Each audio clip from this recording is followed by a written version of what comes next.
segundo colóquio do Conselho Regional de Medicina do Estado de São Paulo. O tema central de hoje é dengue. Quais são as abordagens atuais do diagnóstico, tratamento e prevenção? Nosso evento tem como objetivo discutir as estratégias mais eficazes para o combate a essa doença que vem atingindo um número cada vez maior de brasileiros. Estão aqui comigo o presidente do CREMESP, Dr. Ângelo Vátimo, secretário municipal de saúde da cidade de São Paulo, Luiz Carlos Zamarco, o vice-presidente do Conselho Regional de Medicina do Paraná está online, Dr. Eduardo Batistella. Está aqui também o editor de arquivos de asma, alergia e imunologia da ASBAI São Paulo, Pedro Giavina Bianchi Júnior. Doutora Ana Carolina Marinho, membro do Departamento Científico de Imunizações da ASBAI e consultora do Programa Nacional de Imunizações. Temos também o conselheiro responsável pela Câmara Técnica de Clínica Médica do CREMESP e geriatra, Mário Mosca Neto.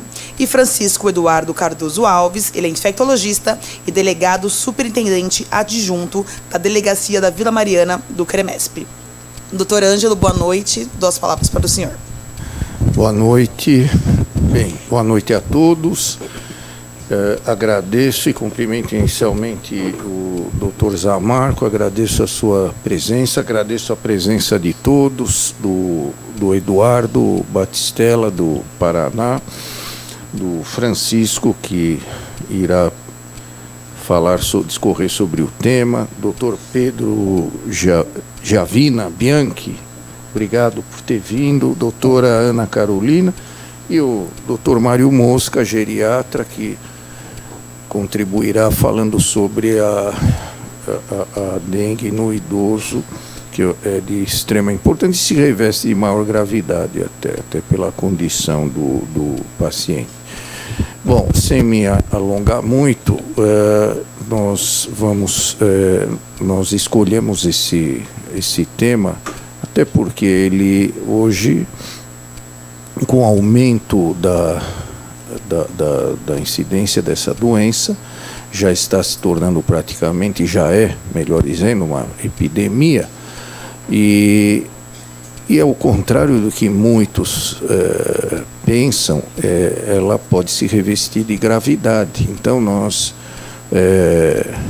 a própria imprensa, todos se mobilizaram em transmitir informações, enfim, sobre a Covid, mas essa doença, ela é tão grave quanto, e ela também pode ter um desfecho fatal. Por isso, acho importante, faz parte aqui do CREMESP, levar informações, e principalmente do ponto de vista técnico, no aspecto epidemiológico. Nós trouxemos o secretário para depois expor um panorama aqui, como é que está na capital, o atendimento, enfim, o aspecto de prevenções e o aspecto técnico, como essa doença, quais são as suas manifestações e o que podemos fazer para evitá-la. E também a questão da vacinação. Então, sem mais me estender, eu vou passar a palavra para que os palestrantes comecem a discorrer sobre o assunto. Obrigado. Isso mesmo, a gente vai ouvir um pouquinho de cada um, vou pedir para cada um fazer um panorama, a gente não tem um tempo mínimo nem máximo, mas de uma forma reduzida dentro da área de vocês. Queria começar com o secretário, que falasse um pouquinho sobre a situação aqui na cidade.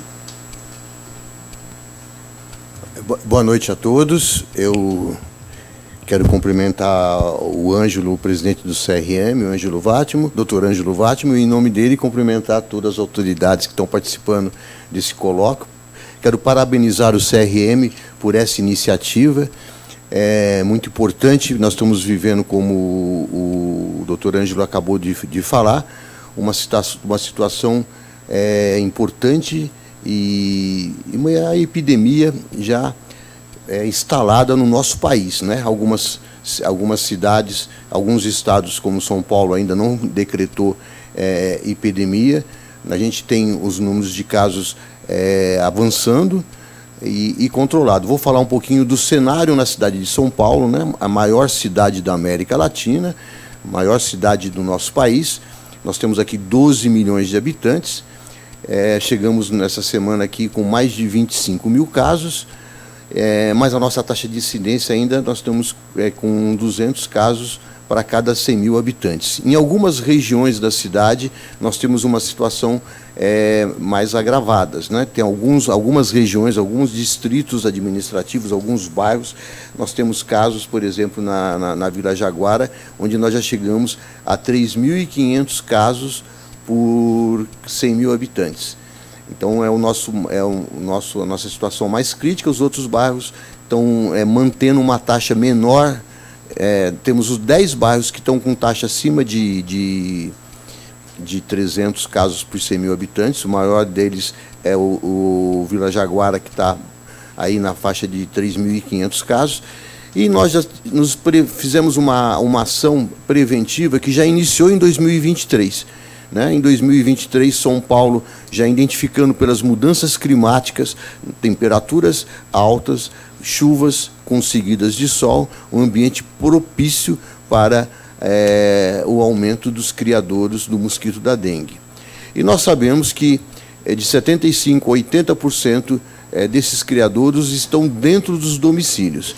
E São Paulo já iniciou ano passado uma ação. O prefeito Ricardo Nunes autorizou o concurso público e a contratação de 703 novos agentes, e fizemos uma ação esse ano junto com os agentes de saúde da Estratégia de Saúde da Família, que em São Paulo nós já batemos 1.676 equipes de Estratégia de Saúde da Família.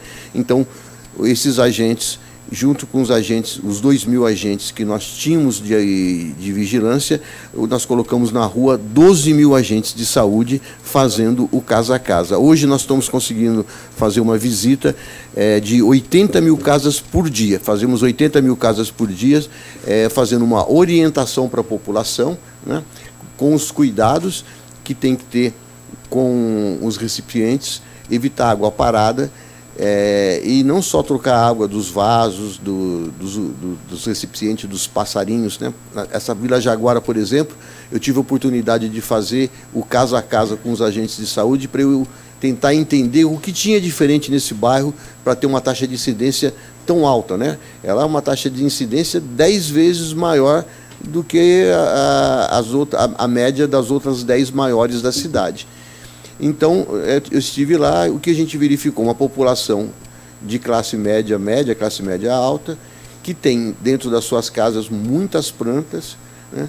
E são idosos que gostam de cultivar plantas. Então, a gente tem feito um trabalho mostrando para eles ter uma rotina de a cada 7 dias, né? Igual você tem uma rotina de uma vez por semana, vai limpar determinada área da sua casa, uma vez por semana você vai limpar todos os recipientes onde você tem vasos, e não só trocar água, lavar com água e sabão, porque os ovos podem ficar impregnados nas laterais desse recipiente. A hora que você coloca uma nova água limpa, você vai ter eclosão desses ovos, novas larvas e novos mosquitos. Então, esse foi um trabalho que nós fizemos com esses 12.000 agentes. Estamos fazendo, iniciamos em janeiro, né? São Paulo, o dia D que foi feito agora no final de semana pelo Ministério, São Paulo já fez no dia 3 de fevereiro o primeiro dia D, onde a gente intensificou essas ações, levando para a população a importância deles saberem que precisamos da envolvimento deles nesse processo, senão a gente não vai conseguir vencer essa epidemia. E a imprensa tem nos ajudado bastante, tem acompanhado todas essas nossas ações para a gente poder estar apresentando para a população como eles fazem parte desse processo de combate dessa doença. Tem tido bastante aceitação, e aí estamos com algumas atividades pioneiras, né? Primeiro, nós pegamos, São Paulo tem os drones utilizados pela Secretaria de Segurança Urbana, a GCM. Fizemos aí uma parceria com a Secretaria de Segurança Urbana, e os 26 drones utilizados pela Secretaria foi disponibilizado para a saúde e nós estamos fazendo um mapeamento na cidade das áreas críticas. São Paulo, para que onde esses agentes pudessem ir. E tem muitos imóveis que eles estão fechados para locação, muitos imóveis você não consegue encontrar o proprietário, e aí nós estamos utilizando uma nova tecnologia. Amanhã, inclusive, nós já fizemos uma prova conceito no dia 3, mostrando para a imprensa o que nós iríamos fazer, e vamos começar amanhã. Nós contratamos esses drones que são utilizados na agricultura, são para aplicação de larvicidas nos imóveis onde você não consegue ter acesso através dos agentes de saúde para aplicação do larvicida. Então nós colocamos 5 drones em São Paulo, um em cada coordenadoria.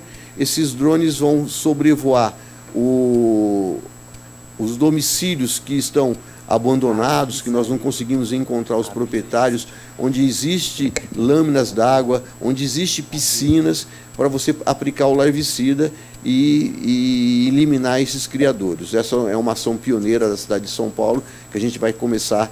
Já fizemos essa nesse primeiro, no mês de fevereiro, fizemos esse mapeamento, e a partir de amanhã nós começamos a aplicação do larvicida nesses locais, né? O Ministério da Saúde não enviou para São Paulo o inseticida para fazer a aplicação da nebulização, né, o famoso fumacê.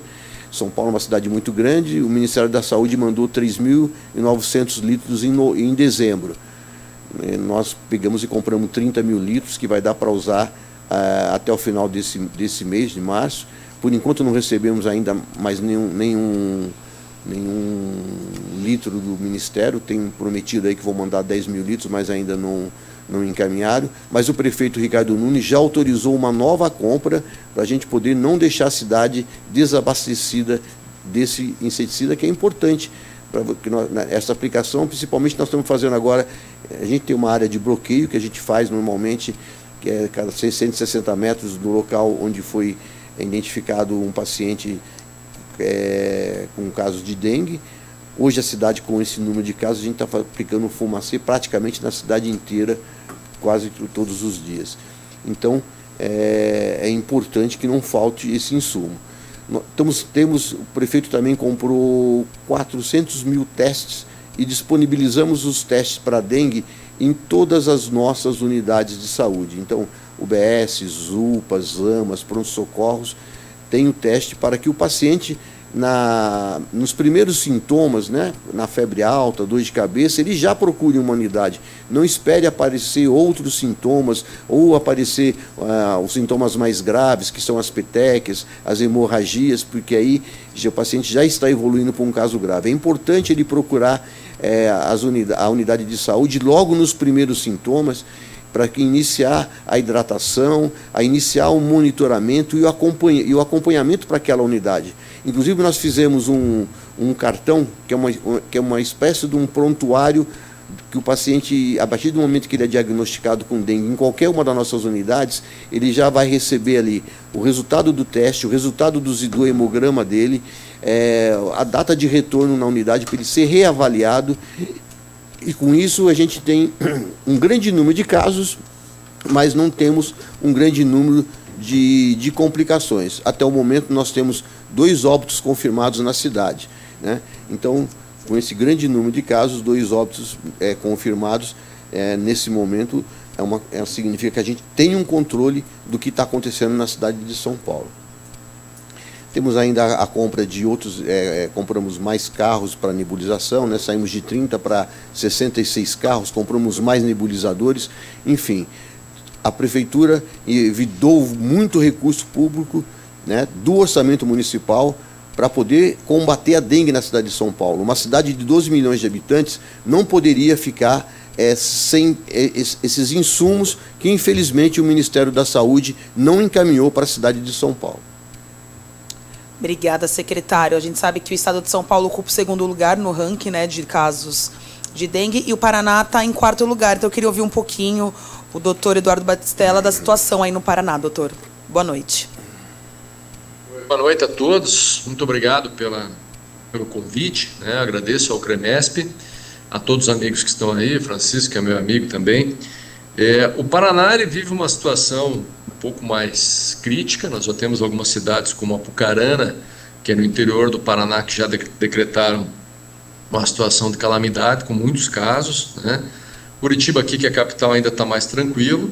A gente já teve algumas reuniões, inclusive o próprio CRM Paraná já tem hoje uma comissão específica para ajudar tanto a Secretaria de Estado do Paraná quanto a Secretaria Municipal aqui da capital de Curitiba e as outras demais cidades, para ajudar no monitoramento, ajudar nas atividades que possam ocorrer, porque a gente sabe que realmente, como foi citado pelo secretário de São Paulo, né, que o maior problema é que as pessoas pegam ou adquirem a dengue, o vírus da dengue em casa, né? E a gente tem alguns monitoramentos que foram citados, por exemplo, pelo Dr. César Neves, aqui, que é o nosso secretário de Saúde aqui do Estado, em que ele mostra que áreas em que há muito catadores de lixo, em que há acúmulo de água, fica muito difícil esse combate, né?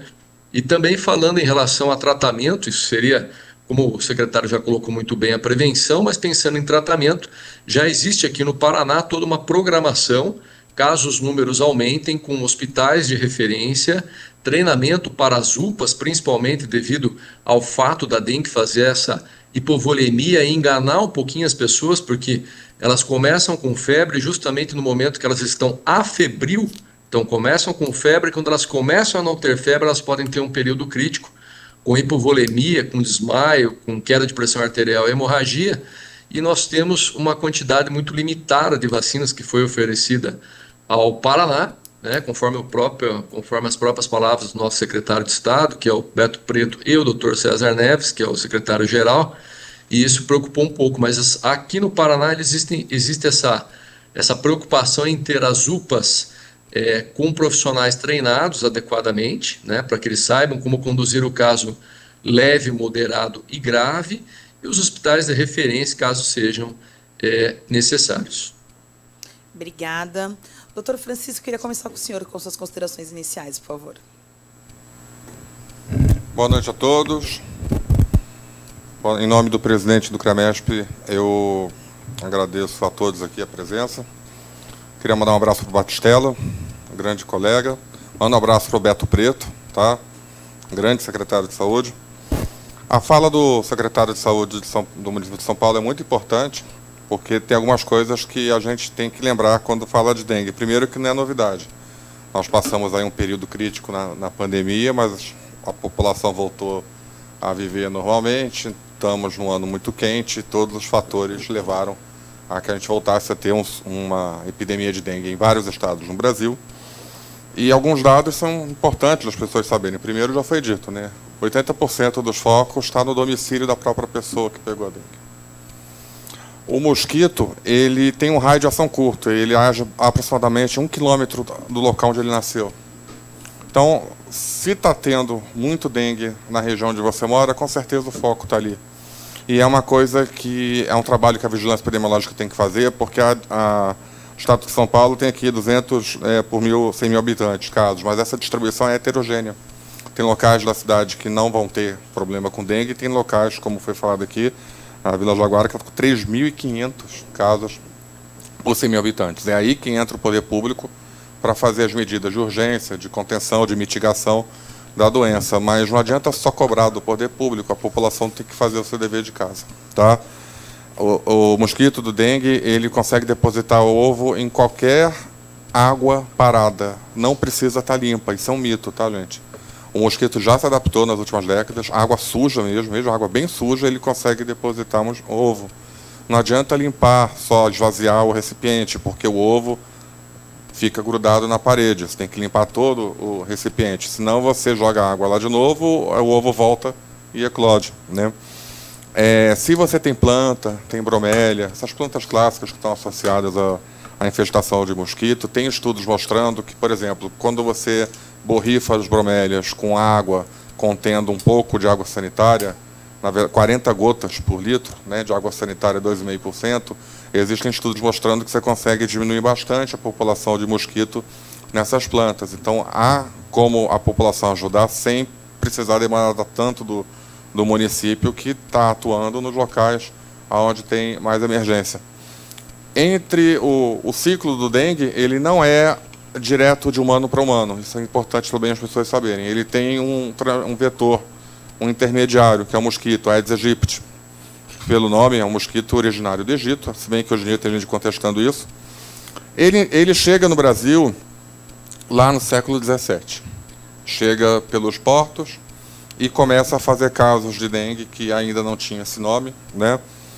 Mas, dentro daquele esforço todo de Oswaldo Cruz, de fazer a sanitização do Rio de Janeiro e acabar com a febre amarela, a gente conseguiu, em 1958, ter até um certificado da OMS de estar país livre de mosquito, né? A gente ficou livre desse problema durante algum tempo.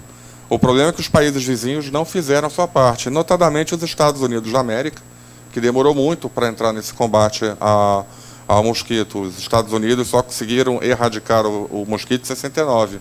O que aconteceu? A partir de 67, o Brasil foi reinfestado por mosquito, e assim estamos até hoje. Tivemos vários casos pequenos, mas foi em 81, em Roraima, vindo da chamada primeira epidemia de dengue hemorrágica do planeta registrado, que foi em Cuba, em 81, Cuba, Venezuela, Roraima.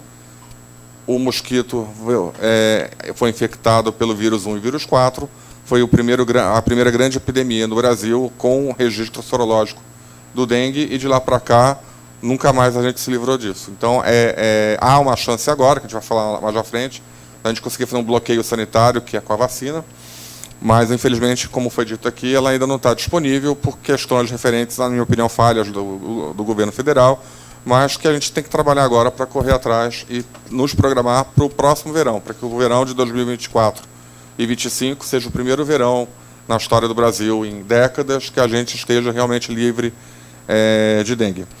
Uma coisa que as pessoas têm que saber é que quando o mosquito pica uma pessoa que está contaminada com vírus, e assim que o mosquito, a fêmea, né, se contamina, leva de 8 a 10 dias para ela fazer o ciclo entérico e ficar um mosquito transmissor. E esse mosquito transmissor, quando pica uma pessoa, a pessoa leva de 3 a 6 dias para começar a ter sintoma. Por que eu estou falando isso? Porque pode haver a transmissão do mosquito interhumanos para outros locais do Brasil e lá desencadear o início de epidemia, como está acontecendo, por exemplo, no norte, meio oeste do Paraná, como está acontecendo na Europa. Brasileiros que estão viajando para a Europa estão sendo responsáveis por pequenos surtos de dengue em Portugal e no sul da França, né? Todos de origem brasileira, né? E o que a pessoa tem que fazer quando, no verão, com epidemia de dengue no Brasil, você começa a desenvolver um quadro de febre, dor de cabeça, dor no corpo e, às vezes, náusea, vômito? Tem que ir no serviço de saúde, porque isso provavelmente é dengue. O teste rápido para dengue, que é a detecção do antígeno NS1, ele dura pouco na pessoa. E você tem 3 dias aí de janela. Então, pode ser que a pessoa tenha um teste negativo no posto, mas está com todos os sintomas de dengue. A clínica é soberana. Tem que tratar como dengue, tem que vigiar, tem que fazer, porque, infelizmente, a gente ainda não tem um tratamento específico para dengue, né? Tem muito estudo aí mostrando várias drogas com potencial, né? Mas ainda não é algo consolidado. Então, o tratamento de dengue é um tratamento basicamente de proteção da pressão arterial da pessoa, monitoramento, né? Porque depois que a febre vai durar uns 3, 4 dias e ela deferve, né? E é nessa janela que a pessoa pode evoluir com o chamado dengue grave, dengue hemorrágico. Que dengue hemorrágico é o nome, mas não tem hemorragia no dengue hemorrágico. É choque do dengue. A pressão da pessoa desaba e, se não for feita uma intervenção rápida, ela pode morrer. Tem esse nome de dengue hemorrágico porque é um fenômeno comum, é um grande consumo de plaquetas gerados pela agressão viral, e a pessoa faz plaqueta de 100 mil, 80 mil, 50 mil, 30 mil. E aí, quando você está com plaqueta menor que 50 mil, você pode sangrar a gengiva, a escova do dente, pode ter algum tipo de sangramento, mas esse não é o dengue não é uma febre hemorrágica. Tá? O grande problema do dengue é o choque, que pode levar a óbito. E, na minha opinião, não sei se o secretário concorda, nesse momento, em termos de saúde pública, dengue está muito mais perigoso e tem que ter um alvo muito melhor de atenção do que a própria Covid, né? Até em termos de internação, de mortalidade, né? A gente tem que ficar agora, desencanar um pouco do que houve na pandemia, e focar na questão do dengue. A gente vai ter dengue até o final de março. Para mim, isso está certo. Para mim, está certo também que nós não estamos ainda no pico. Nós vamos aumentar ainda o número de casos de dengue e torcer para que lá em 2024, 2025, a gente tenha uma população mais protegida, inclusive com imunizantes, e que a gente consiga bloquear esse ciclo. Outra coisa que eu queria falar agora nesse primeiro momento em relação a isso, qualquer cidade está em risco de ter dengue, se bem que acima de 1.200 metros o mosquito já não consegue funcionar direito, né? Mas são poucas cidades no Brasil que estão nesse nível nível de altura, né? Lembrar que tem que fazer sempre diagnóstico diferencial de dengue com meningite. Esse é um grande problema de saúde pública. As pessoas acabam tendo diagnóstico tardio de meningite porque é dengue, vai para casa. O médico no posto tem que entender com a dor de cabeça, fazer as manobras básicas, né, para tentar ver se tem ali um risco de meningite ou não. E não perder tempo com prova do laço, é uma coisa que eu sempre bato. A prova do laço é inespecífica. A prova do laço demora para fazer, atrasa o atendimento na saúde pública e ela não define nada. Não define nada. Então, eu acho que a gente poderia avançar na questão do diagnóstico, focar na clínica, no teste rápido, esquecer a prova do laço, fazer diagnóstico diferencial com meningite. Aí seria uma boa ação em relação à questão do dengue. E o principal para as pessoas, o mosquito, a fêmea, ela ataca de manhã. Tá? Entre 7 da manhã e 11 horas da manhã, é a principal janela de ataque. Esse mosquito não ataca à noite. Quem ataca à noite é o Culex, é o pernilongo. Tá? O Aedes aegypti ataca de manhã. Tá? Então, se você estiver numa área onde está tendo muita transmissão de dengue, proteja-se de manhã. Use calça, use camisa de manga comprida. Mas não dá, está muito quente, passa protetor, passa repelente. Repelente com DDT, com icaridina a 20%. Tem na farmácia, né? É uma estratégia importante, inclusive, acho que nas regiões onde está tendo muita transmissão por habitante, né? Incentivar o uso de repelente pela manhã. Esse hábito do mosquito tem que ser levado em conta. Então, termino aqui a minha breve explanação e à disposição para o debate. Obrigado. Obrigada, doutor. Antes de entrar no tema de imunizações, queria ouvir um pouquinho do doutor Mário Mosca Neto, enfim, suas considerações iniciais, doutor. Boa noite a todos. Gostaria de cumprimentar e agradecer ao nosso presidente, Dr. Ângelo Vátimo, pela organização, né, por proporcionar mais um evento de extrema relevância. Cumprimentar todos os presentes, todos os organizadores. Falar da dengue no idoso é extremamente importante, né, assim como a dengue infantil, né, na criança. Então, os extremos das idades realmente acaba levando a uma gravidade muito maior. Os idosos, eles morrem muito dessa doença, né? Eu acho que a população que mais morre dessa doença é a população de idosos, e algumas peculiaridades acabam fazendo, né, sendo responsáveis para que isso aconteça, né? O idoso, ele vai tendo uma diminuição na sua imunidade, uma diminuição progressiva. Mesmo o idoso saudável, ele apresenta a chamada imunossenescência, alterações normais da imunidade que fazem com que as células de defesa não sejam tão efetivas como num adulto, como num jovem. Então, qualquer infecção, né, que o idoso acaba pegando, quando ele é acometido por qualquer infecção, ele não vai ter uma resposta tão efetiva das suas células de defesa. E no idoso, principalmente quando ele é acometido pela segunda vez, né, então a gente sabe que a reinfecção ela acaba levando a um prejuízo maior e um risco grande para o idoso desenvolver a dengue grave, né? Aquela dengue, como o Dr. Francisco falou, que realmente o paciente vai evoluir rapidamente para instabilidade clínica, hemodinâmica, e no idoso a chance de óbito é muito maior. Quando a medula é acometida, né, pela dengue, a gente sabe que existe alteração dos leucócitos, alteração de plaquetas. A recuperação, né, desse sistema por parte do idoso é muito mais lenta, muito mais demorada. Ele não consegue se recuperar da mesma forma que um adulto, que um jovem. Então, isso também agrava muito mais a situação, mesmo em idosos saudáveis. O idoso, mesmo saudável, também apresenta sintomas atípicos, né? Então, muitas vezes, a família e até muitos colegas, né, em locais que recebem pacientes com sintomas atípicos não pensam na possibilidade de dengue.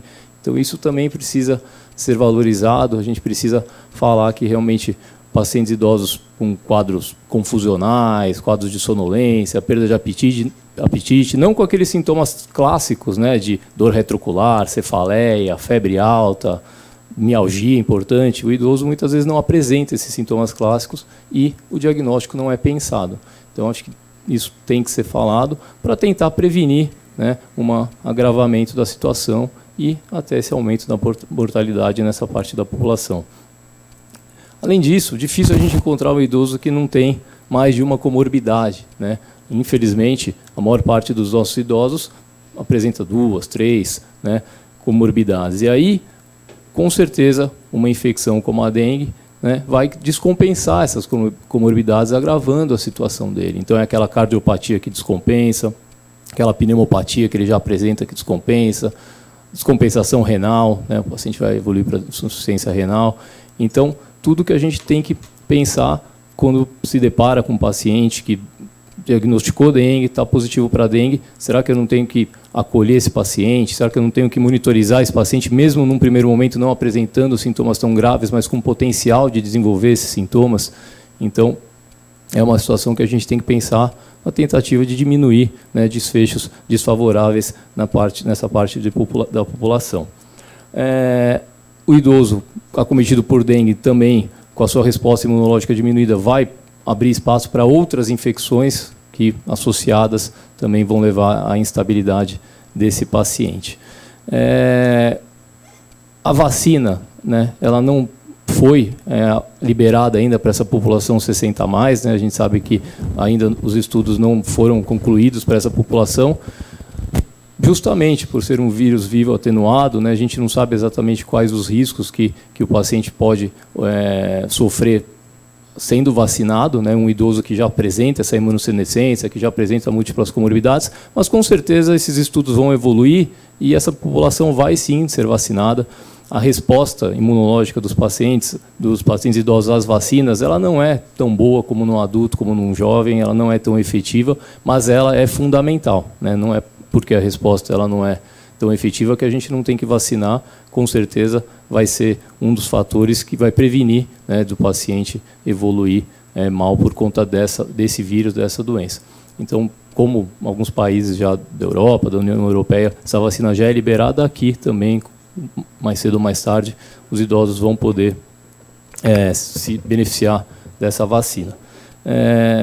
Eu acho que, né, isso a gente tem que realmente poder falar a respeito da gravidade, né, por parte dessa população de 60+, e da necessidade das famílias estarem atentas a qualquer sintoma atípico, principalmente nessa época do ano, né, em locais que você tem muitos casos de dengue, então epidemiologicamente locais que estão cheios de pacientes com dengue, de pessoas com dengue. Então, o paciente idoso apresentou algum sintoma atípico, realmente a família tem que pensar nesse diagnóstico, e quem recebe esse paciente nos locais, né, que atendem, seja unidade de saúde, hospitais, né, os médicos, a equipe médica, a equipe de saúde tem que pensar nessa possibilidade para poder acolher, prevenir e evitar que o paciente realmente tenha um desfecho fatal.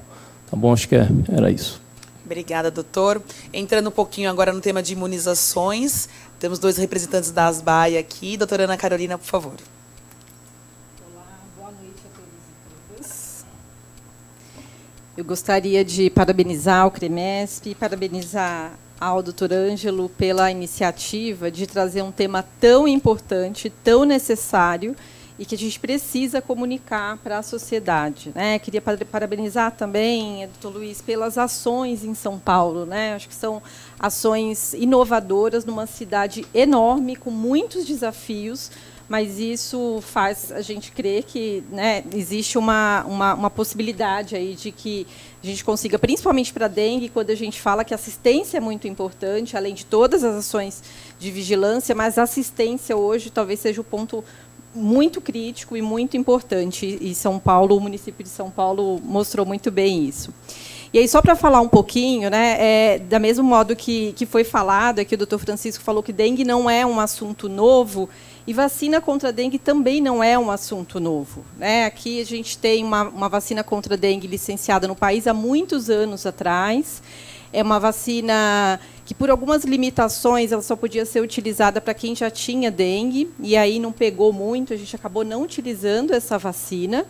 E aí, em 2023, então, em junho, a gente tem o licenciamento da vacina em utilização atualmente, que é a Qdenga, que é uma vacina de vírus vivo atenuado, então aí a gente vai ter algumas limitações, principalmente para uma população específica que não vai poder receber essa vacina, mas é uma vacina que foi desenhada para proteger contra os 4 sorotipos de dengue, que é o dengue tipo 1, 2, 3 e 4. Né? E hoje a gente tem esses sorotipos circulantes no Brasil. O que nós sabemos até então, que a vacina tem uma boa eficácia, principalmente para os sorotipos 1 e 2, e é isso que está circulando predominante no Brasil atualmente. Então, isso é um ponto positivo.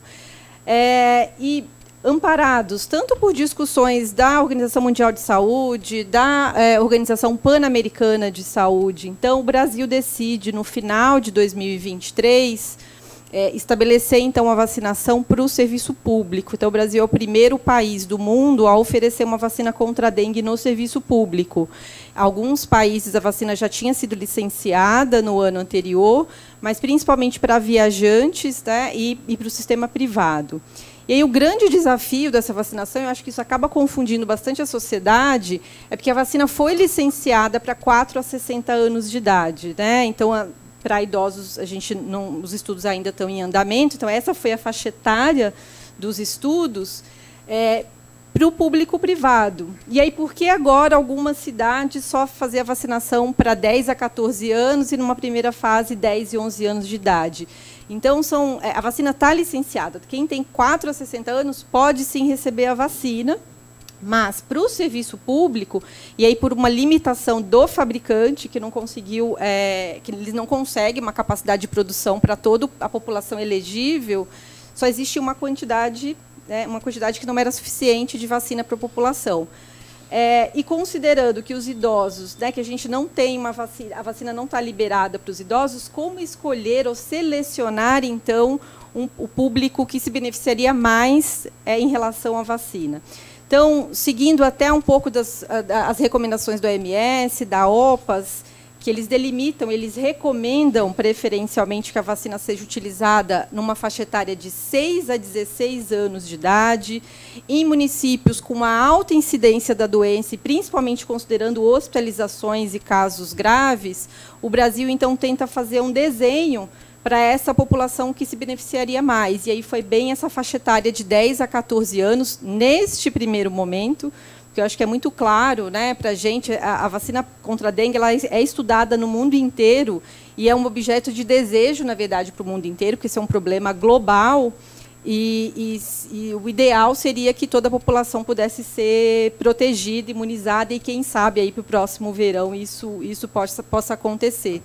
Então, hoje, a vacinação acontece para alguns municípios do Brasil, então, que tem essa alta taxa de hospitalizações, principalmente para a faixa etária de 10 a 14 anos de idade, e hoje com 10 a 11 anos de idade. E aí cabe, então, né, nesse momento em que a gente tem a vacina para essa população, como é que anda a vacinação, então, nos municípios? Né? É um desafio vacinar essa faixa etária, porque os pediatras, né, e as famílias conseguem levar as crianças pequenas para se vacinar, mas aí a pré-adolescência e a adolescência, sem dúvida nenhuma, vai ser apesar de todo o apelo e comunicação sobre a gravidade da dengue, levar essa faixa etária para se vacinar, eu acredito que não seja algo muito fácil. Então, eu acho que para as considerações iniciais, eu encerro a minha fala aqui e depois a gente vai tirando algumas dúvidas. Obrigada, doutora. Doutor Pedro, por favor. Obrigado, Carolina. Na verdade, é um prazer estar aqui também. Gostaria de parabenizar o CREMESP pelo esse colóquio, né? E agradecer o convite do seu presidente, o doutor Ângelo Vátimo, e também cumprimentar todos os colegas da mesa, né? Como a Carol comentou, né, falar um pouquinho de imunização, na verdade, a gente mal teve, quando a gente teve um alívio da pandemia de Covid, a gente pega uma nova epidemia agora de dengue, né?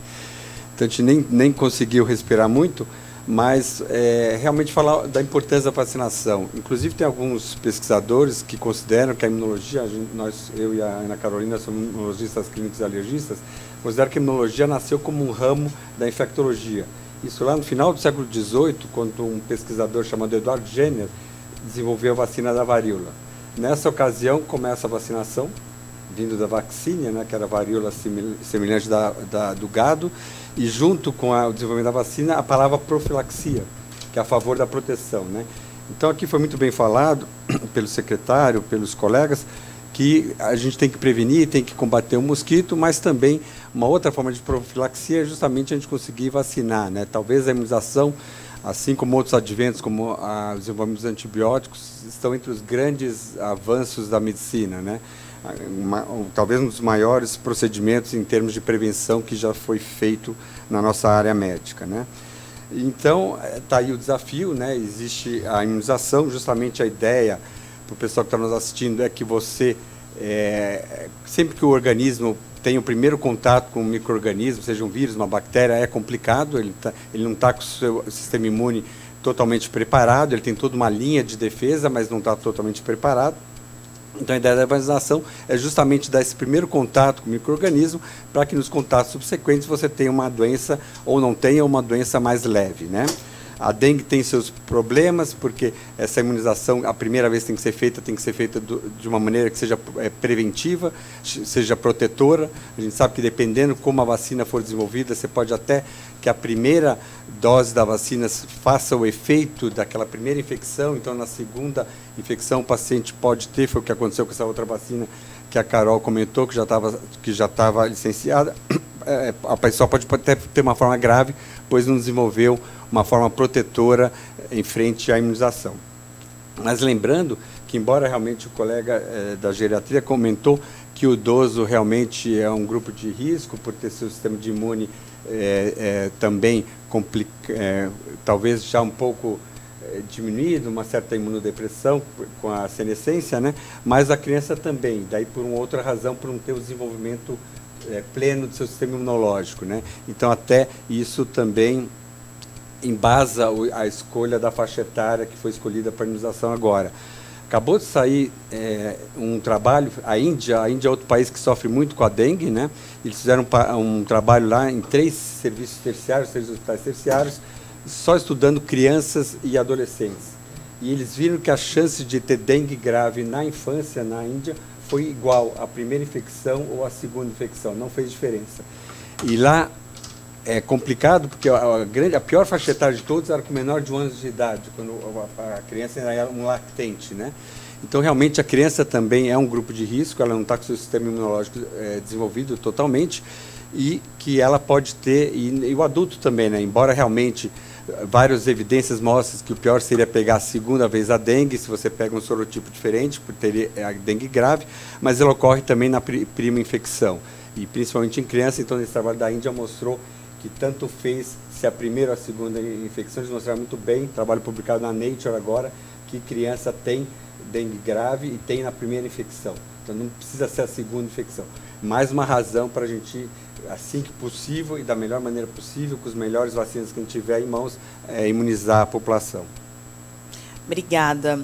Secretário, o senhor já comentou um pouco sobre isso, mas já que a gente está falando um pouquinho sobre vacina, queria que o senhor comentasse mais profundidade. Você já comentou que a capital paulista ficou fora, né, da lista do governo federal de cidades que receberam a vacina Qdenga nessa primeira fase, motivando a secretaria a encaminhar um ofício à ministra, solicitando mais doses.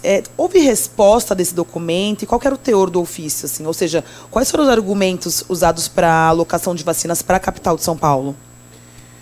Nós mandamos um ofício para o Ministério falando que São Paulo tem 12 milhões de habitantes e essa faixa etária que a doutora Ana comentou, de 10 a 11 anos, que é a primeira faixa indicada pelo Ministério, a cidade de São Paulo tem mais de 600 mil crianças nessa faixa etária. E era necessária a proteção, né, porque para tentar conter, diminuir a transmissão da dengue na cidade de São Paulo. Mas a gente não teve nenhuma resposta, a gente ratificou com 2 outros ofícios, pedindo e mostrando nos outros ofícios eu fui mostrando a evolução da transmissão na cidade de São Paulo, apesar que a gente não está tendo, a doutora Ana falou que as complicações, a gente tem conseguido evitar as complicações. São Paulo está bem estruturado, realmente nós temos um grande número de hospitais. Nós hoje estamos com 164 internações. Dessas 164 internações, 11 casos são os casos que estão com diagnóstico de dengue hemorrágica, e mesmo assim não estão evoluindo de uma forma grave, né? Nós, no número de óbitos, como eu falei, nós tivemos 2 óbitos na cidade de São Paulo, e os 2 óbitos também foram numa idade maior que 50 anos, né? Um de 52, outro de 76, mais ou menos. Posso depois até ver exatamente a idade, mas foram com certeza acima de 50 anos.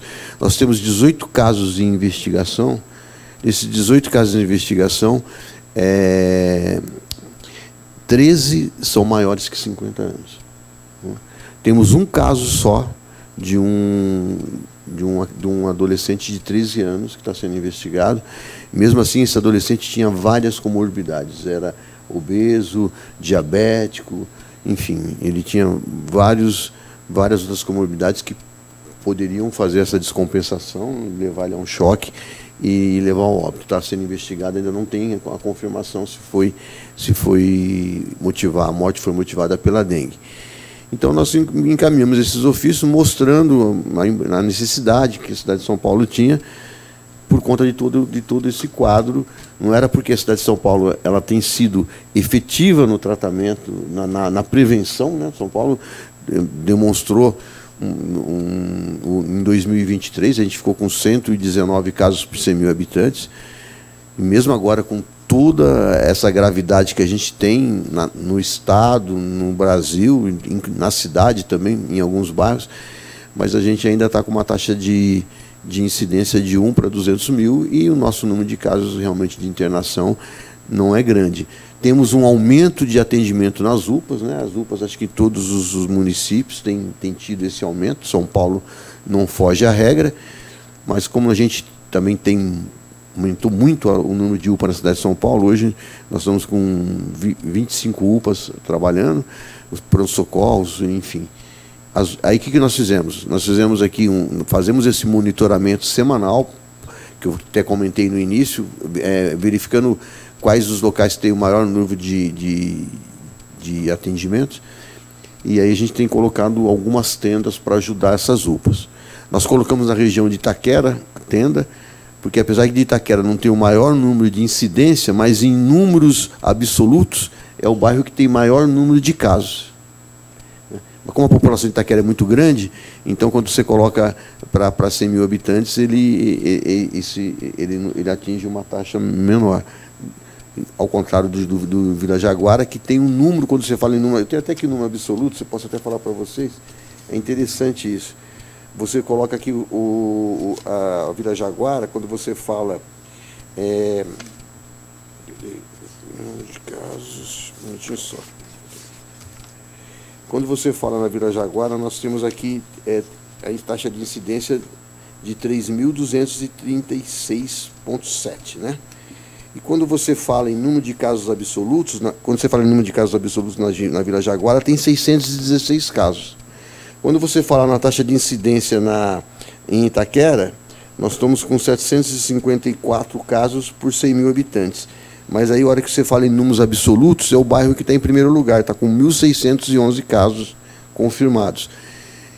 E aí, como a concentração sempre como já foi dito aqui, né, o foco fica sempre no local. O bairro Itaquera é grande, mas o foco tem ali perto da UPA 26 de agosto, onde nós temos o maior número de casos. Então a gente colocou ali uma tenda, porque aumentou o atendimento. Aí na semana passada aumentou na região dali do Tito Lopes, que é mais próximo de São Miguel, mas está na divisa de Itaquera. Aí nós colocamos lá uma tenda para atendimento lá. E é assim que a gente vai trabalhando, né? Por isso que a gente vai fazendo um monitoramento semanal do número de casos, da taxa de incidência e a taxa de incidência em cada localidade, para a gente poder verificar qual é a melhor ação naquele local. Perfeito. Doutor Francisco, acho que as pessoas têm muita curiosidade, né, enfim, de alguns detalhes da doença. Eu queria que você falasse um pouquinho do tempo de incubação da doença. E uma outra dúvida que chega muito aqui das pessoas é por que a segunda vez ela é mais grave do que a primeira? Vamos lá. Bom, o tempo de incubação quando a pessoa é infectada pelo Aedes aegypti é de 3 a 6 dias. A pessoa vai começar com um quadro de febre alta, dor de cabeça, por isso a importância do diagnóstico diferencial de meningite. Dor no corpo, é uma dor no corpo muito intensa, por isso que inclusive o nome da doença vem disso, a pessoa fica dengosa. O dengue vem dessa característica. E náusea e vômito. Então, quem está com esses sintomas neste momento pode procurar um médico, porque deve ser dengue, tá?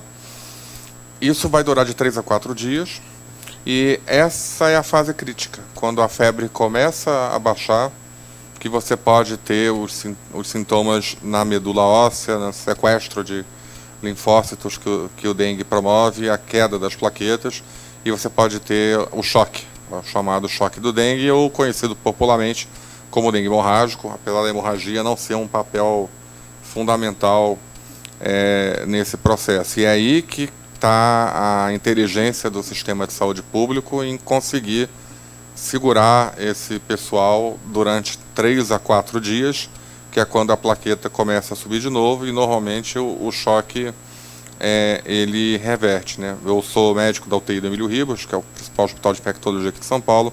No meu último plantão, 20% da UTI estava com pacientes com dengue. Isso, obviamente, demonstra que a gente está tendo uma onda relevante de dengue no município, mas nenhum óbito por dengue até agora lá, né? Ou seja, dando o devido cuidado, as pessoas conseguem passar por esse quadro, né? E por que em tese, a gente tem mais risco de fazer dengue grave na segunda infecção e não na primeira? Isso tem a ver com o desequilíbrio que você acaba tendo dos anticorpos para os tipos. Nós temos 4 tipos de dengue oficiais. Na verdade, já foi descoberto um 5º tipo, mas esse ainda não é muito relevante. E cada sorotipo, dengue 1, dengue 2, 3 e 4, ele forma uma imunidade natural pós-dengue, a princípio duradoura. Então, em tese, você consegue ter 4 dengues ao longo da vida, né? E o que acontece é que quando você tem esse desequilíbrio entre anticorpos para um sorotipo e anticorpos para outro sorotipo, você acaba tendo um fenômeno imunológico que leva a Aí, nesse ponto, se assemelha muito às outras doenças que causam sepse ou queda da pressão no corpo, uma resposta inflamatória anômala que leva à dilatação do vaso sanguíneo e à queda da pressão. Esse foi o fenômeno encontrado na primeira vacina de dengue, que a colega mencionou, a dengue Vaxia, da Sanofi, né? Foi esse fenômeno encontrado. O que acontecia? Quando ela era inoculada em pessoas livres, que não tinham nenhum contato com dengue ainda, ela provocava esse tipo de reação, que levava, em alguns casos, ao choque e ao óbito, né?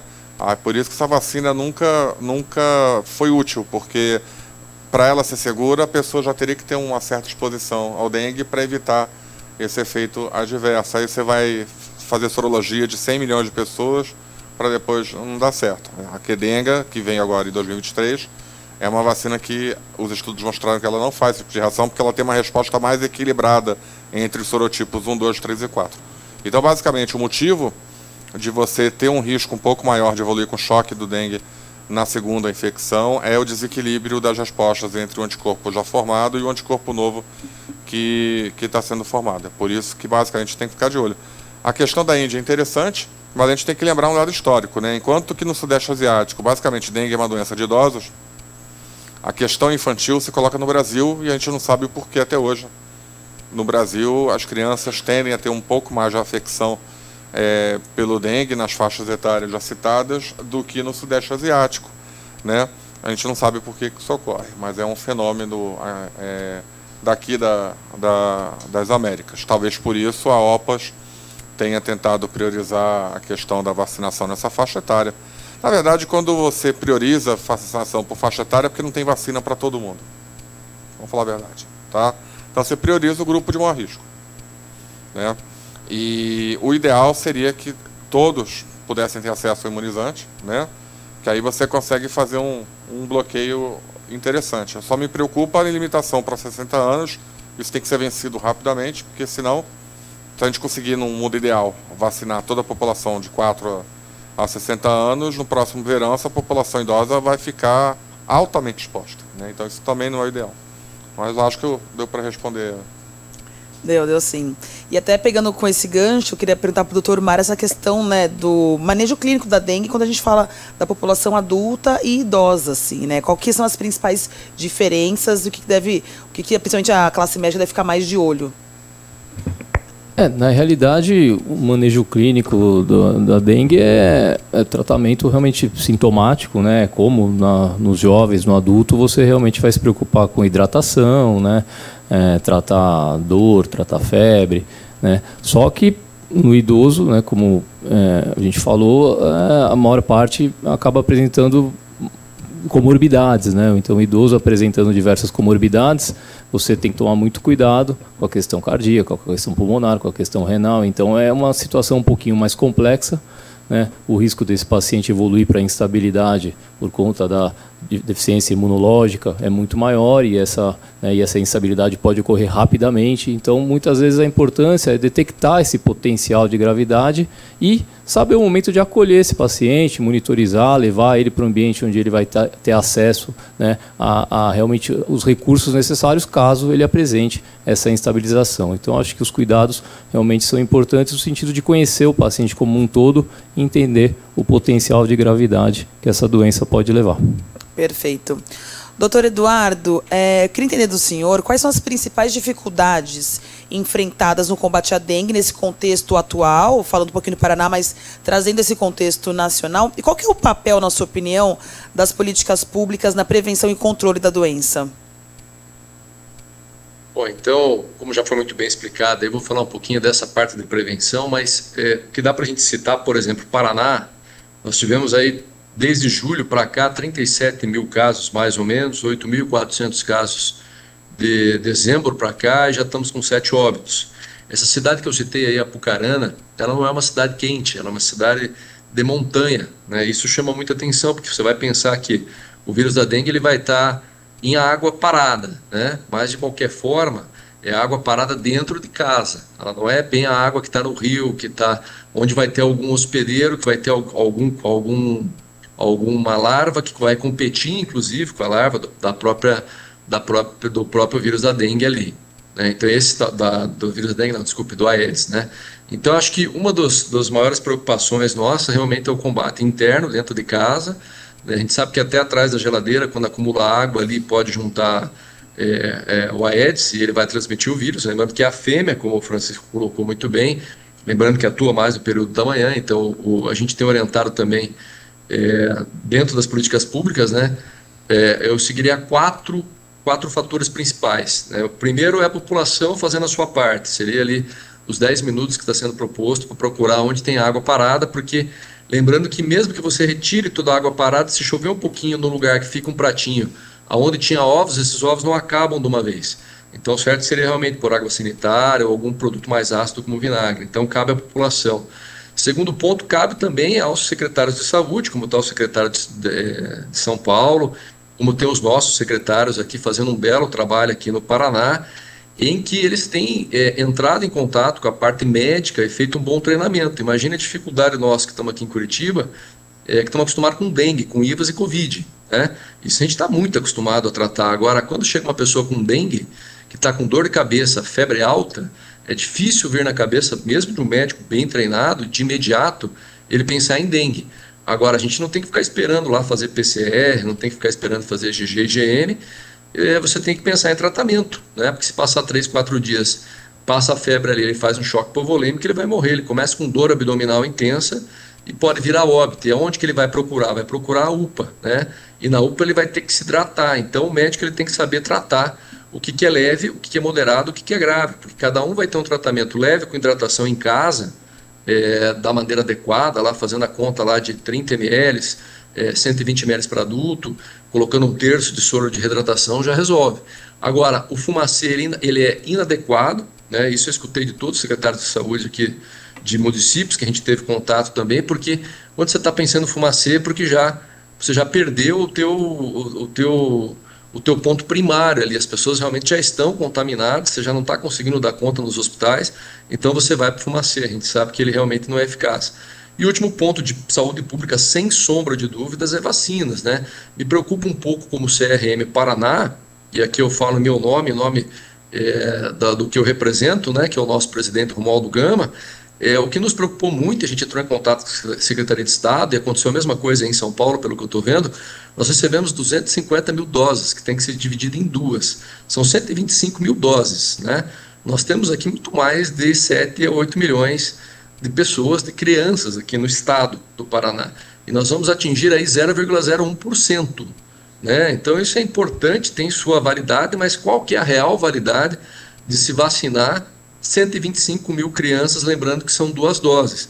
Então o próprio CRM, preocupado com isso, em contato com a Secretaria de Estado, a gente tentou fazer os mesmos ofícios para o Ministério de Saúde, lembrando que o Paraná é o 4º estado em proporção com o maior número de dengue. Então para nós foi muito preocupante. A dengue realmente ela é muito boa para 1 e 2. A gente lembra lá que a dengue vax era mais para 3 e 4, né? Isso palavras da nossa presidente da Sociedade Brasileira de Infectologia aqui do Paraná, que participou de uma live com a gente. Ela mesma falou, que bom seria se quem tomou a outra tomasse essa também. Então, a gente espera que realmente isso seja corrigido com uma forma de saúde pública e que o Brasil possa produzir, então, essa vacina, que acho que é o grande sonho de todos aqui, né? De todos os secretários, médicos, todo mundo que está na mesa, para que seja feito bloqueio, né? Quem sabe a gente volta a não ter dengue como era no passado. E lembrando que o Paraná faz fronteira com São Paulo, né? Nós não estamos longe. Nós importamos casos de São Paulo e nós exportamos casos para São Paulo.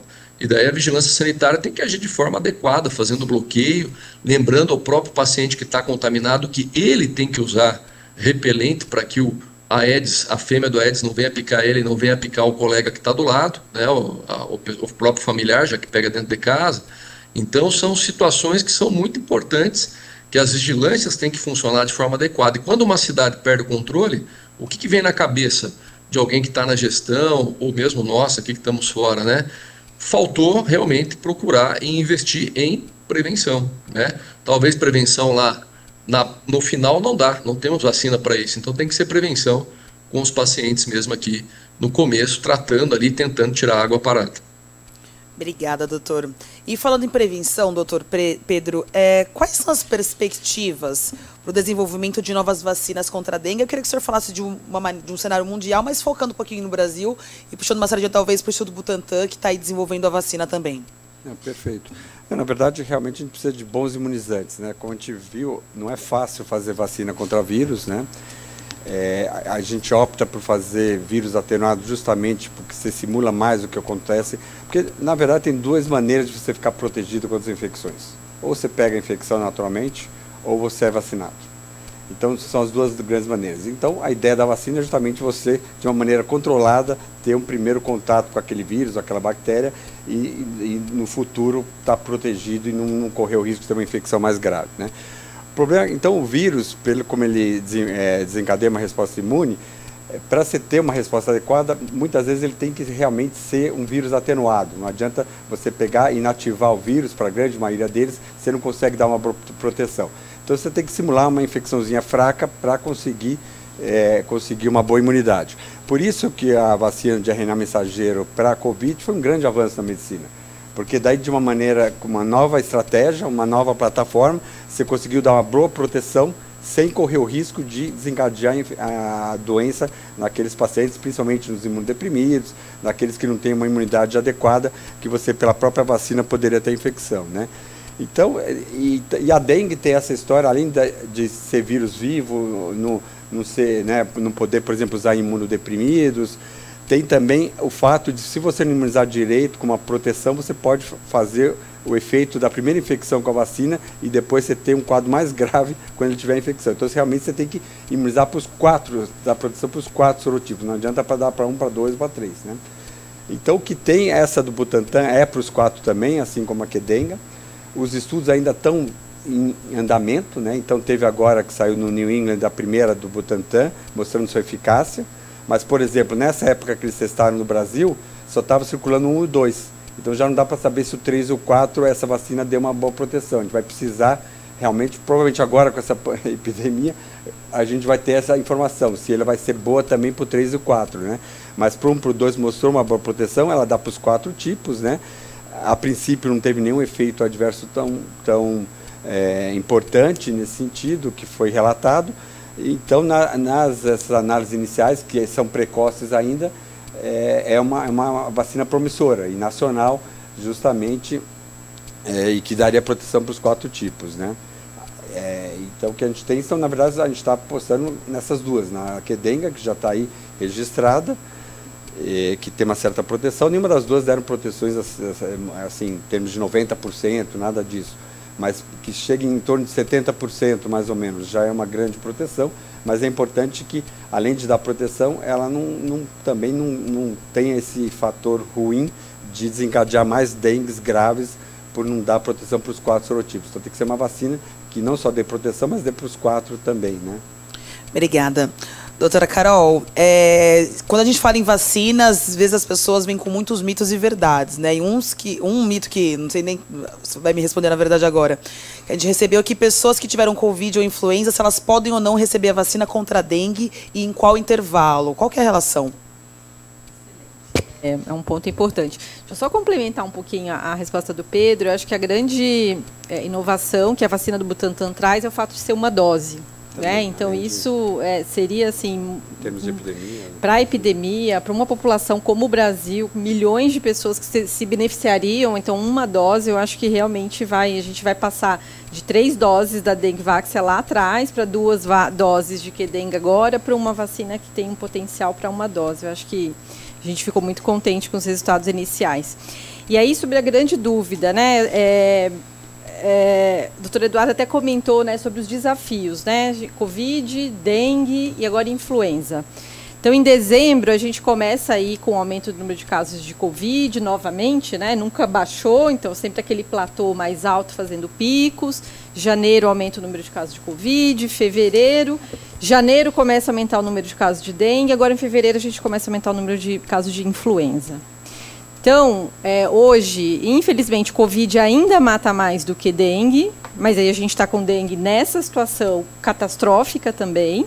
E aí eu tenho esses 3 agentes circulando ao mesmo tempo, com vacinas diferentes em cenários diferentes. Então, muitas dúvidas, né? Então, a gente está no momento de vacinação para dengue, né? Então, quem teve infecção por influenza, quem teve Covid, pode receber vacina para dengue? Pode receber. Com que intervalo? Até melhora clínica. Esse é o mesmo racional que a gente usa para as outras coisas. Tive resfriado, estou com febre, dor no corpo. Não vai receber a vacina para dengue agora. Vai esperar melhorar, melhorou completamente, está sem febre, pode ir lá receber a vacina para dengue, tá? E a mesma coisa também vale para a vacina Covid, né? Porque a gente continua também aí numa tentativa de fazer aquilo, principalmente as pessoas dos grupos prioritários, pessoas mais velhas, imunocomprometidos, a ter o reforço aí, que a gente sabe que para a Covid isso cai logo. Então, tive dengue, ou tive uma infecção viral, tive gripe, posso tomar vacina de Covid? Com que intervalo? Até a melhora clínica. Melhorou, pode receber a vacina, né? Então, a mesma coisa também para quem já teve dengue. Eu já tive dengue, posso tomar vacina para dengue? Pode tomar vacina para dengue, porque lembrando, você teve uma infecção por dengue, você teve para um sorotipo. Então, a vacina, né, pode te proteger para os outros sorotipos. A única coisa é que aí o intervalo já muda. Então, quem teve dengue, a gente fala para esperar 6 meses para receber a primeira dose da vacina contra a dengue. Aí vai mudar um pouquinho o intervalo, tá bom? Perfeito. Secretário, o doutor Francisco, ele comentou uma coisa que eu fiquei curiosa nesse sentido. Ele comentou que hoje existe ali uma dificuldade do médico fazer aquele diagnóstico entre dengue e meningite, por exemplo. Existe uma capacitação dos médicos que estão na linha de frente, uma reciclagem desses profissionais? Sim, nós começamos, já como eu falei, a gente começou esse trabalho em 2023. Então, em 2023, em novembro, a gente fez uma reciclagem para todas as nossas equipes da porta de entrada, tanto UPA, AMAS e pronto-socorros. E a gente faz assim uma capacitação a cada 30 dias online para todos os nossos médicos. E, além disso, nós fazemos um resumo do primeiro tratamento que ele tem que fazer. Ele já tem na sala dele, ele tem lá um lembrete, né, de pensar na dengue. E a gente tem pensado aqui em São Paulo, como a gente tem o teste rápido, então chegou um paciente com sintomas da dengue, a primeira coisa que a gente faz é o teste rápido. E a gente tem tido alguns casos de chikungunya na cidade de São Paulo, que tem mais ou menos os mesmos sintomas da dengue. Então, se você faz o teste da dengue, deu negativo, e o paciente está com todos esses sintomas, você vai fazer a pesquisa para chikungunya. Inclusive, a gente teve aí 2 casos confirmados. Então, a gente tem feito essa capacitação para a arbovirose na cidade de São Paulo com bastante frequência, né? O ano passado nós tivemos aí a febre maculosa, que foi que deu também um surto aqui na nossa região. Então, a nossa equipe médica está bem treinada para enfrentar a arbovirose. E na dengue a gente fez um tratamento bem robusto e continuamos fazendo isso. Inclusive, a gente fizemos agora, com esse dia D nas escolas, nós fizemos distribuímos 1000 folhetos para toda a população, inclusive mostrando os sintomas até para a própria população conseguir identificar quando ela poderia estar possivelmente infectada com a dengue. Obrigada.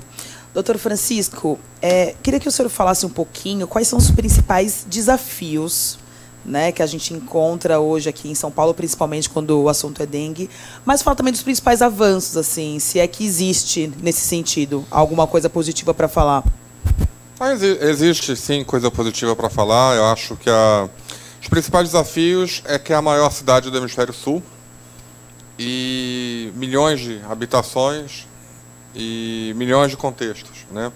Você tem casa parada, fechada, para venda, ou que está abandonada, você tem terreno baldio, você tem comunidades, né? E o grande desafio, na minha opinião, das autoridades sanitárias de São Paulo é criar a cultura da limpeza.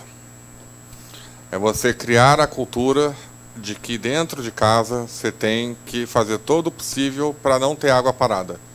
Limpar a calha, pneu em área coberta, limpar os vasilhames, colocar areia nos vasos de planta.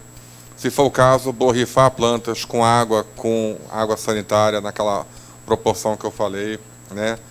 Os vizinhos colaborarem para identificar um terreno na rua que está perigoso e chamar a autoridade sanitária para fazer uma visita.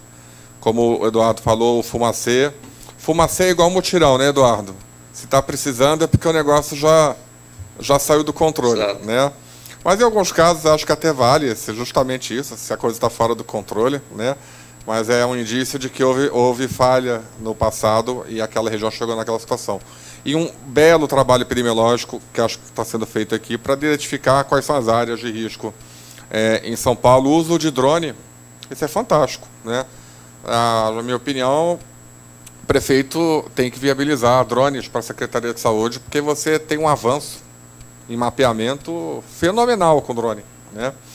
Eu acho que é uma coisa muito importante para ser feita. Então, esses são os desafios, né?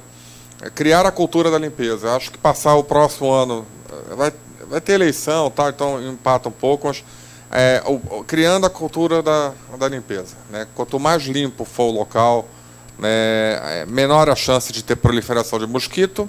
Enquanto a vacina não chega, como nós vimos que não chegou, né? Reforço aqui as críticas que eu venho fazendo ao Ministério da Saúde ao longo de 2023, né, de não ter feito isso com maior celeridade, mas tudo bem, antes tarde do que nunca. Só que para este verão a vacina não vai servir muito, porque são 2 doses com 3 meses de intervalo. E depois da segunda dose, você ainda tem um tempo para consolidação da resposta imune. Então, se eu tomar a vacina hoje, eu não estou protegido contra o dengue. E se eu pegar o vírus muito próximo da dose, posso até ter uma reação. Por isso que algumas pessoas como eu defendem que, na verdade, esse esforço vacinal, ainda mais que não tem tanta ampola disponível, né, deveria ser formado para ser feito depois do verão. Aí você faz um grande mutirão, né, no Brasil, grande esforço vacinal para deixar todo mundo em dia para enfrentar o... E quando vier a vacina da Fiocruz do Butantan, que é uma dose só, aí o mundo fica melhor ainda. Mas não contar só com isso.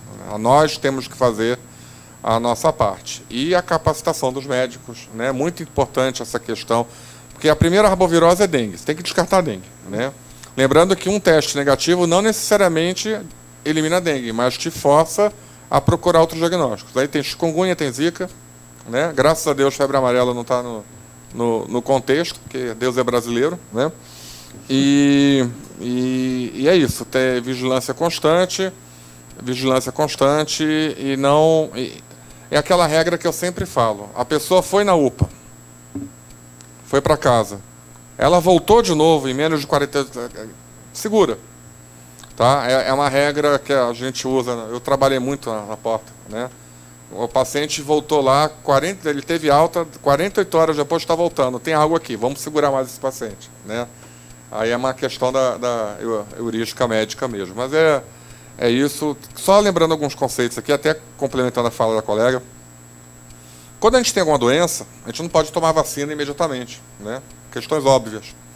Existe um prazo, um prazo meio arbitrário, que você espera 30 dias entre ter algum tipo de doença para receber uma vacina de vírus vivo atenuado. O próprio Ministério da Saúde, na época da Covid, falava de 30 dias entre ter Covid e tomar o imunizante, né? E no caso do dengue, ela já lembrou bem, né? Se você teve dengue, agora, nesse verão, tem que esperar 6 meses para começar a tomar a dose. São umas questões básicas aí. Mas basicamente é isso. Obrigada. Doutora Ana Carol, até o doutor Pedro comentou, eu queria que você comentasse um pouquinho sobre isso, sobre pessoas com imunodeficiências, né? Que elas não podem receber a vacina contra a dengue, pois se trata de uma vacina atenuada. Então, diante desse risco, existe alguma consideração ou grau de imunodeficiência a ser ponderado para que essas pessoas de grupo se vacinem com segurança? Excelente pergunta, porque isso tem causado bastante dúvida hoje no dia a dia, né? Então, só para relembrar aqui, como é uma vacina viva atenuada, então é uma vacina que está contraindicada para gestantes, pessoas em aleitamento materno, imunodeficiências primárias e secundárias, então pessoas que estão em tratamento oncológico fazendo quimioterapia, pessoas que vivem com HIV com CD4 muito baixo, então é uma vacina contraindicada. Porém, quando saiu a bula da vacina e as próprias recomendações, né, saem de um modo geral, imunodeficiência primária e secundária. E aí na ponta, para quem está lá na unidade básica de saúde, para o médico, para o próprio paciente, ele fala, mas eu tenho uma imunodeficiência, mas será que eu posso ou não posso?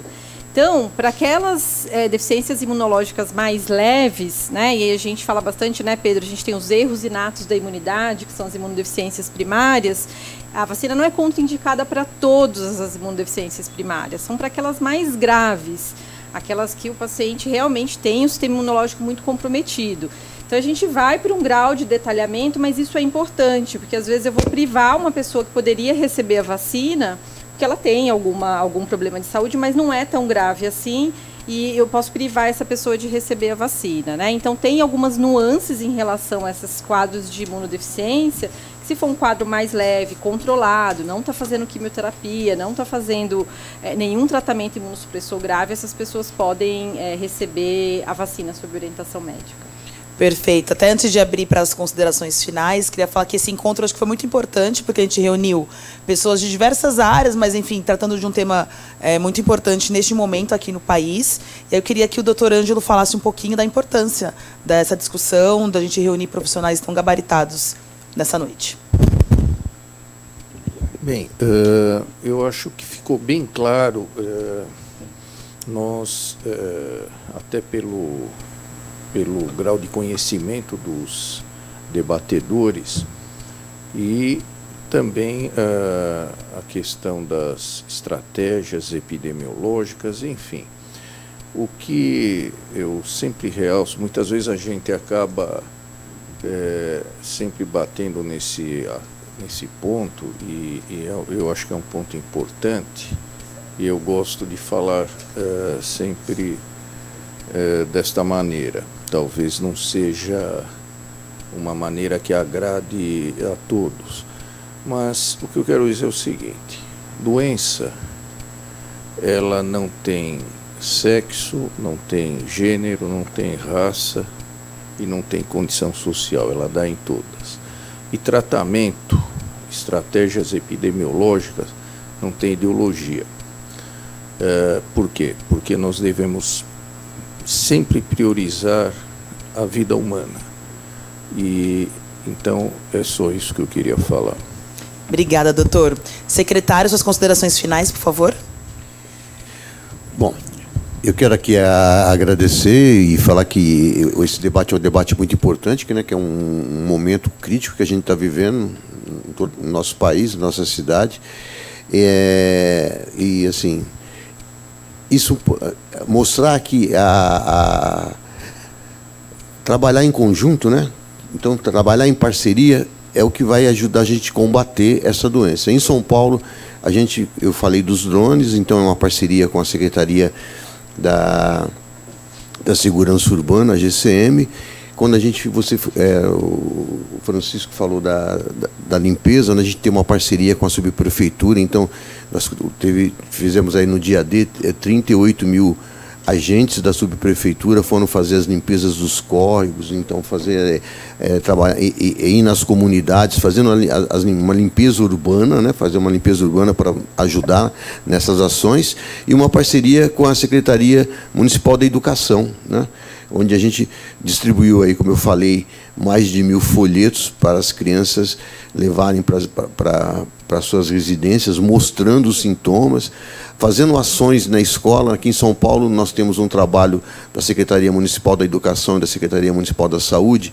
Cada 6 escolas está vinculada a uma unidade básica de saúde. Nós temos 471 unidades de saúde capilarizada por toda a cidade, e a gente tem uma cobertura grande de saúde nas escolas, Então, o gerente da unidade básica está em contato com a diretora dessas 6 escolas que está vinculado com essas unidades, e eles fazem ações, e agora estamos fazendo várias ações em relação à dengue.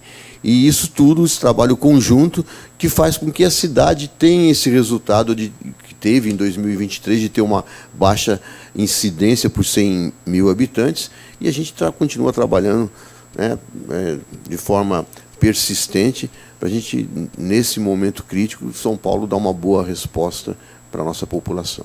Obrigada, secretário. Doutor Eduardo, por favor. Bem, primeiro, só vou agradecer de novo o convite do CREMESP, até porque eu sou do Paraná, mas eu acho que a troca de informações é sempre válida, até porque a gente tem enfrentado uma situação um pouco mais crítica, talvez aqui, considerando o Estado inteiro como um só, mas acho que vale sempre a troca de informações com grandes amigos aí como Francisco, os demais que estão por aí.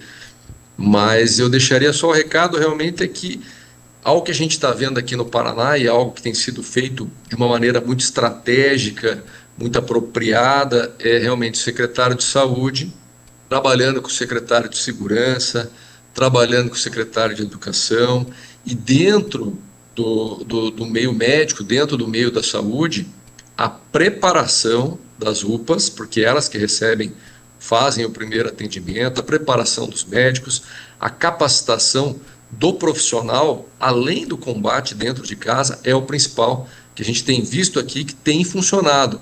Ainda nesse momento que a gente está sem a vacina na quantidade adequada, como o Francisco colocou, como a outra colega nossa colocou muito bem, da ASBAI. Então, nesse momento, a gente tem que atuar com o que a gente tem em mãos, e esse é o caminho principal. Realmente, eu acredito que nos próximos verões que vem aí pela frente, as coisas devem ser mais tranquilas, principalmente se essa vacina do Butantan for aprovada. O Paraná ele chegou até, para vocês entenderem ali a nossa preocupação, o Beto Preto foi atrás lá daquele bacilo, o BIT, que é o BIT, que é o bacilo israelense, que inocula a fêmea, depois solta a fêmea, acabou não dando certo, preço muito caro, mas são tecnologias, é tecnologia atuando para a gente. Mas o mais importante é botar areinha no vaso lá, nesse momento, com certeza. Obrigado. Obrigada pela participação. Doutor Pedro. Gostaria, mais uma vez, também parabenizar o CREMESP pela realização desse colóquio, E minha última mensagem é justamente sobre como é importante eventos como esse, justamente em termos de conscientização e de difundir e fazer a divulgação de conhecimentos baseados em ciência, E fica um alerta, uma mensagem final, para a gente ter cuidado. Na época da Covid, usando mais uma vez o Covid como exemplo, a gente tinha cerca de 300 publicações por dia em revistas sérias sobre o Covid. É humanamente impossível você ler 300 trabalhos por dia. Então, a ciência cresceu muito, mas existe muita evidência científica boa, né? Então, a última mensagem é que tomem cuidado com fake news e tentem não passar mensagens e informações de onde vocês não conhecem a fonte, e tente ir atrás de fontes, como, por exemplo, colóquios como esse, onde justamente essa discussão multidisciplinar torna-se tão importante, né? Então fica um alerta aí, porque a gente vê hoje em dia na internet muita desinformação. A gente brincava que tinha epidemias, as pandemias, e tinha infodemia, porque tem muita informação mesmo, mas essa infodemia junto com fake news atrapalha muito para qualquer secretário fazer o controle de uma situação durante uma epidemia, por exemplo. Obrigada, doutor. Doutor Mário. Eu gostaria só de parabenizar a todos que de alguma forma participaram da organização, parabenizar todos os colegas da mesa, agradecer por compartilharem de todo o conhecimento aí com a gente, e agradecer novamente ao Dr. Ângelo pelo convite, e parabenizar o CREMESP por possibilitar que esse conhecimento chegue ao público. Muito obrigado. Obrigada, doutor. Doutora Ana Carolina.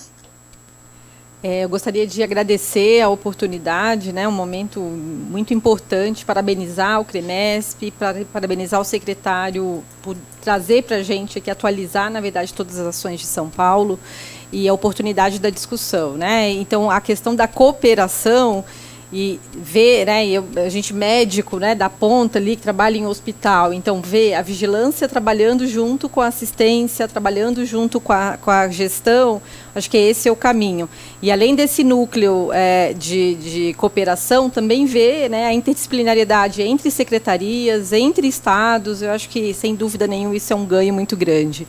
E nesse momento, apesar de não termos vacina em quantidade suficiente para observarmos o impacto para controlar esse momento, isso não vai acontecer agora, mas as crianças que tiverem a oportunidade de se proteger individualmente agora, que o façam, né, nas cidades aí, então, que vão disponibilizar essa vacina para todos. Então, se tiver para alguém, pelo menos a proteção individual, que isso aconteça. É isso, obrigada. Obrigada, doutora. Doutor Francisco, por favor.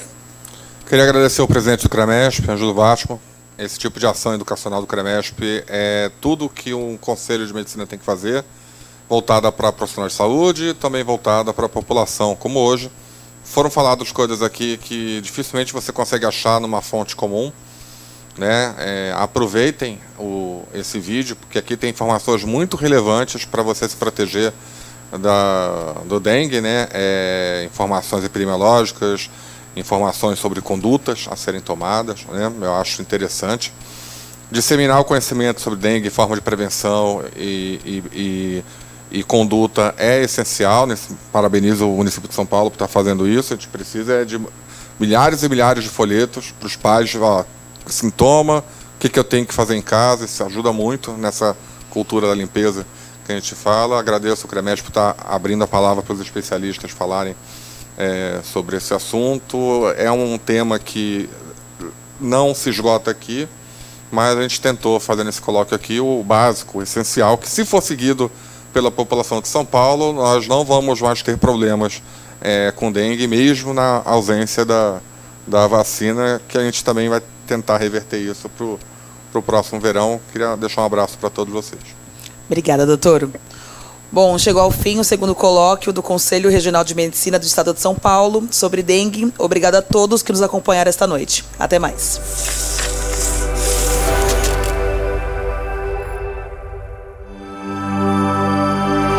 Conselho Regional de Medicina do Estado de São Paulo.